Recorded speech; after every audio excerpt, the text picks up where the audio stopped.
Depende quién te la cuente, la historia cambia. La realidad tiene infinitas interpretaciones. No te contamos lo que piensan. Lo que piensan, te lo cuentan ellos mismos. Entrevista en Bonito Cuelgue.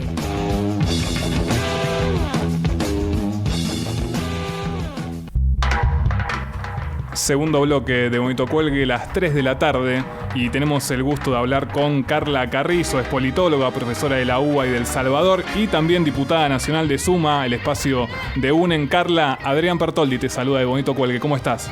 ¿Cómo estás, Adrián? Un placer. Bien, el placer es nuestro, Carla. Queríamos hablar más que nada en los temas de la semana, algunas líneas. ¿Qué te pareció el proyecto que presentó la presidenta con respecto al Código Procesal Penal? Mira, el proyecto de reforma del Código de Procedimiento Penal es más o menos como el proyecto de crear nuevas universidades nuevas. Nadie podría estar en contra, digamos, porque en líneas generales las ideas son positivas. El punto es la implementación, ¿no? Entonces, con respecto al tema del procedimiento, del código, la reforma del Código de Procedimientos Penales, la idea de hacer que los fiscales tengan un rol mucho más acusador, etcétera, eso primero no es una idea novedosa, simplemente en la mayoría de los distritos provinciales, o sea, a nivel nacional esta no es una novedad, esto rige para la justicia federal, los delitos federales. Y eso está muy bien, ya la reforma de la Constitución del 94 impulsó la creación de los ministerios, etcétera, para posicionar un poquito el rol de los fiscales. Lo cierto es que, como todo, la política no es inocua ni es naif, es decir, que los proyectos se arman en ciertos contextos. Y el único punto, digamos, dificultoso de sancionar ese proyecto es que empoderamos a los fiscales que no tienen un procedimiento de legitimidad y legalidad en la elección. Es decir, que le damos mucho poder a fiscales que no han cumplido con procedimientos legales para ser electos. Entonces el problema ese es el problema. En sí el espíritu está muy bueno, hay puntos para debatir como todo proyecto y eso está muy bien, porque el Congreso no solamente sirve para sancionar leyes, sirve para generar agenda política, debates, aunque por ahí las leyes se presenten y fracasen, lo importante es ir generando una agenda de políticas, ¿no? Que pueden empezar, a veces tardan 5 años, en fin.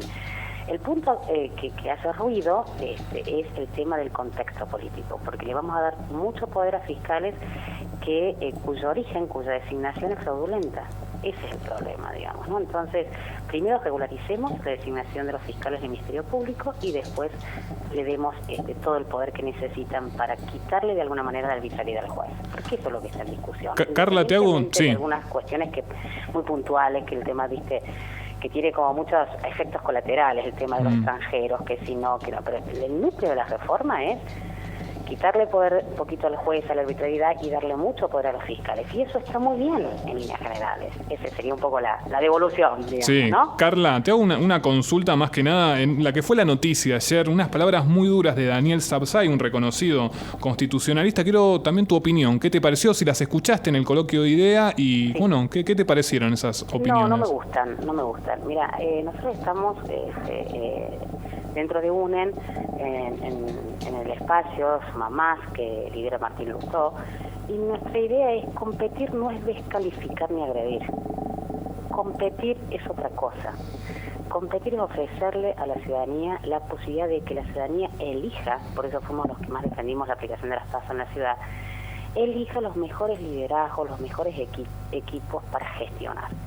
Entonces, me parece que a 30 años de democracia la agresión no tiene que ser un componente del debate público. Entonces, a mí, cuando personalizamos y no debatimos en términos de ideas, de proyectos, me parece que no se ayuda a la política y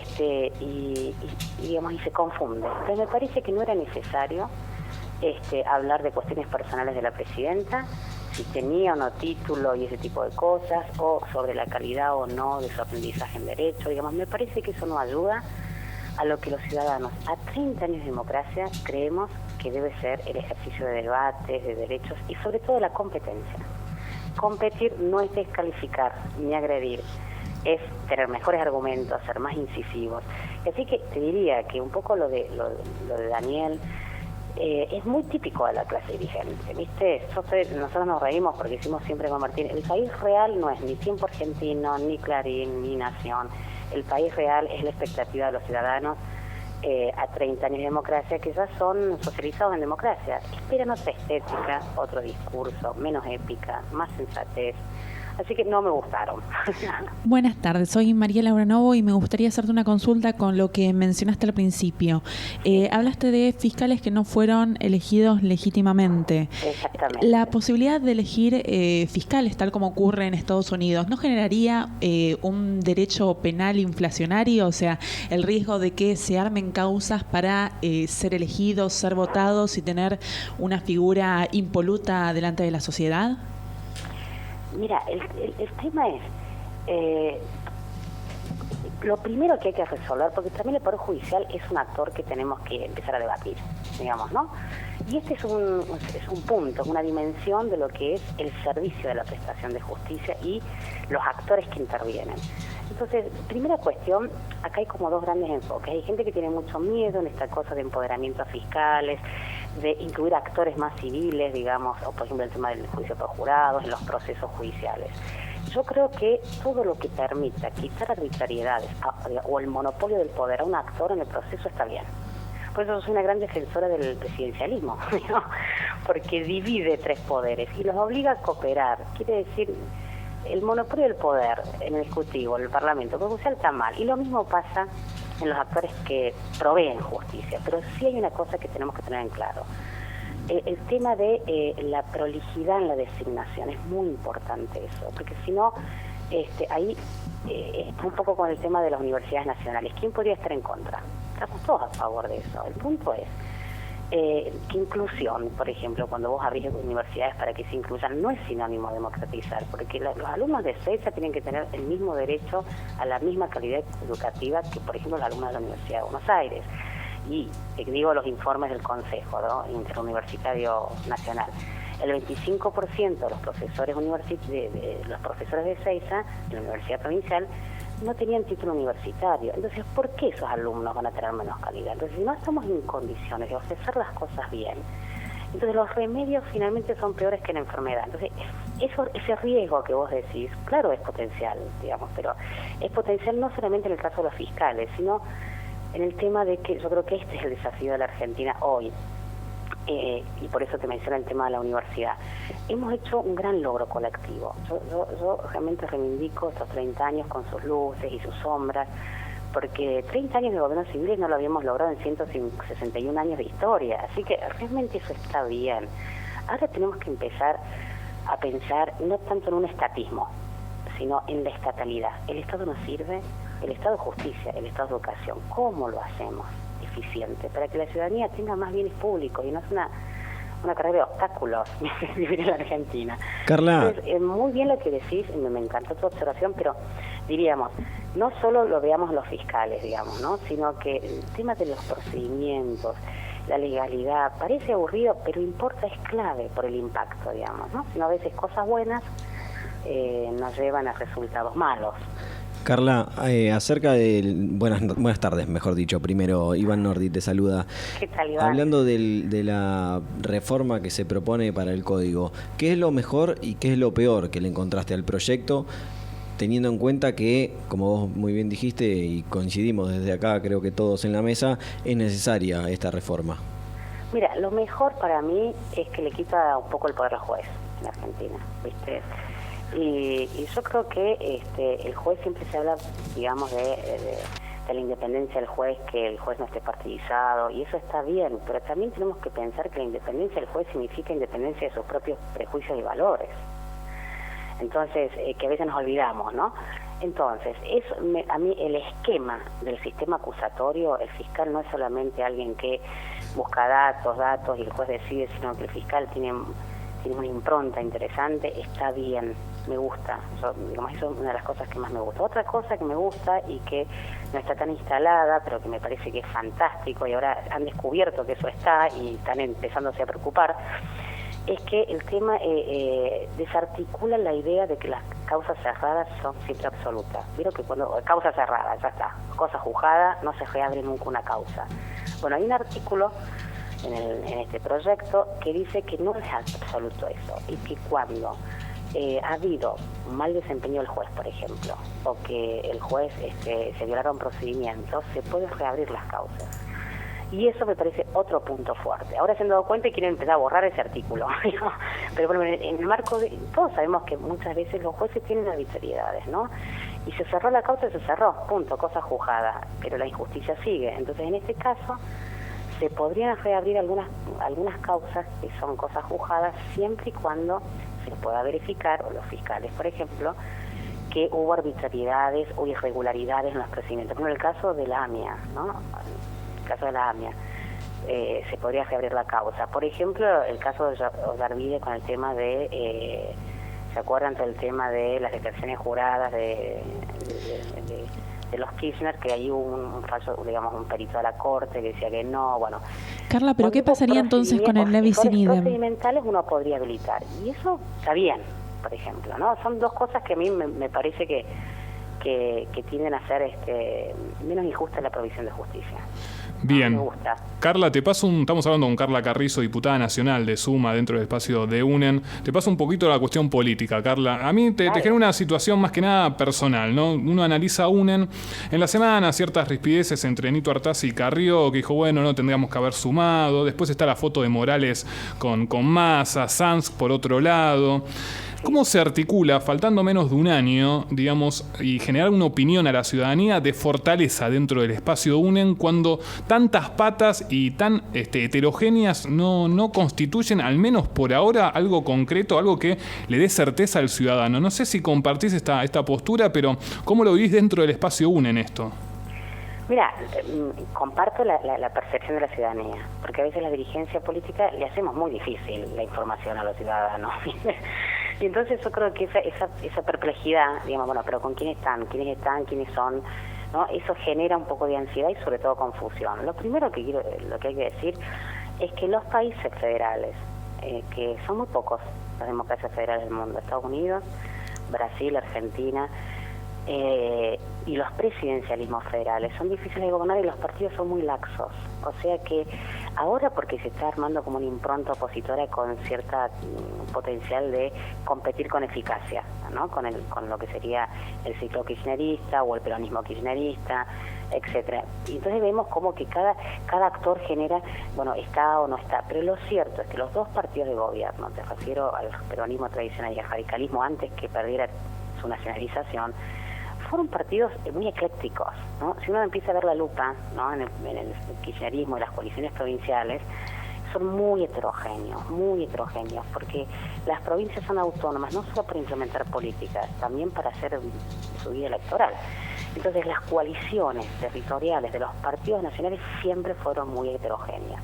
Ahora lo vemos porque todo el mundo está focalizado en UNEN, pero vemos una gran heterogeneidad y muchísima, incluso desde el punto de vista ideológico. Yo te podría decir que tiene en común, que yo carta abierta, decirte, con, no sé... Con Carla, ¿ves una posibilidad de...? Lo que quiero decir es que lo que vemos en la oposición no es muy parecido, no es muy diferente, al armado de lo que es un proyecto nacional en las provincias, en el oficialismo. Carla, te digo una palabra clave para entender un poco la realidad de UNEN y es el acercamiento a PRO. El espacio Suma con Martín Lustó, ¿qué opinan? ¿Qué opinan al respecto? ¿Piensan que se puede unirse al PRO? Digamos que tienen que ir por otro lugar. En la ciudad, UNEN Ciudad, nosotros competimos con el PRO.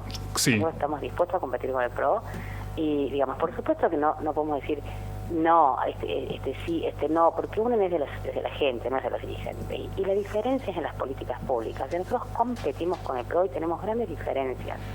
Voy a marcar 3.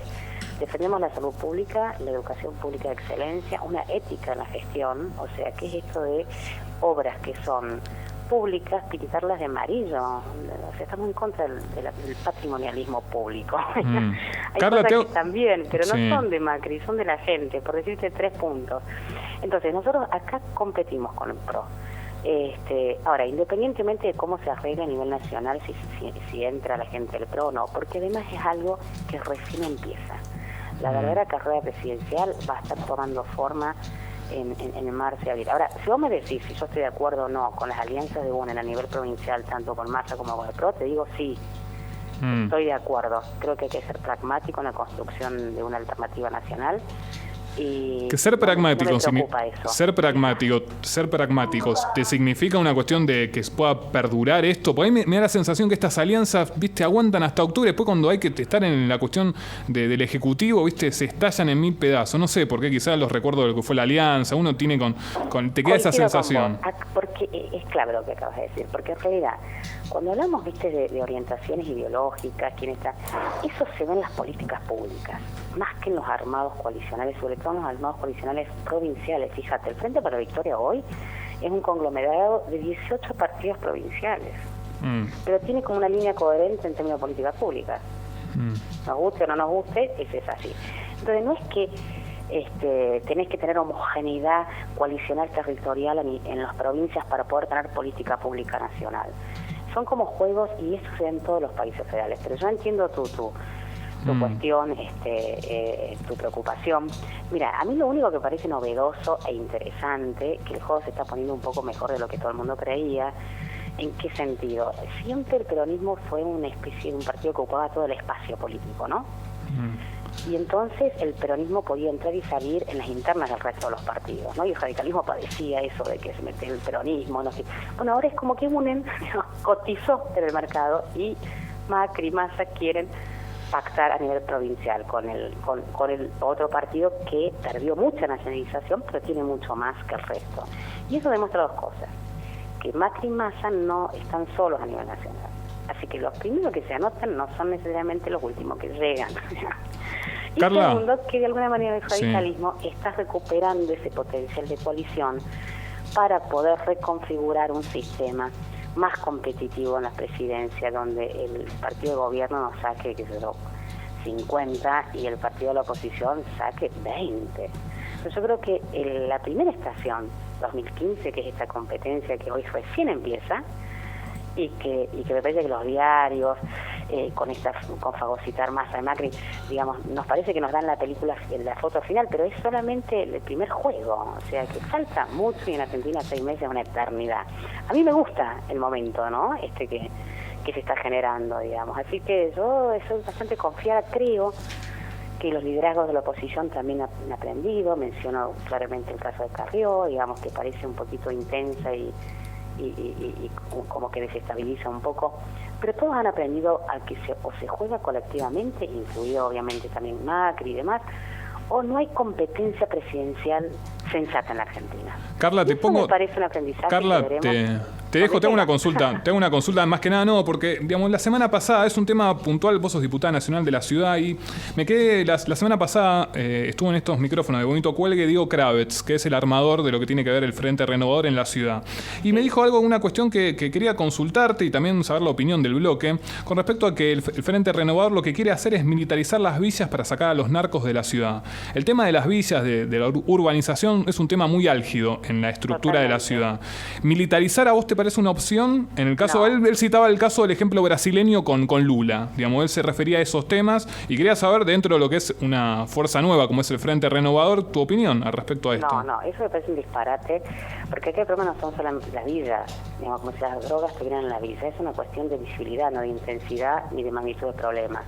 Nos parece que la droga está ahí porque son los lugares marginales y donde no hay reglas, pero la droga está en todos lados. Los narcotráficos están en Tigre, digamos, que van a militarizar los barrios privados. O sea, eso es un eslogan de campaña, pero no es una política pública. Claramente que tenemos que tener el tema de fuerzas especializadas en este tipo de delitos transnacionales, claramente, pero eso no es para que militaricen las villas, ni que, o sea, es eso de creer que el problema del narcotráfico se concentra en las villas, es estigmatizar la pobreza. Primera cuestión.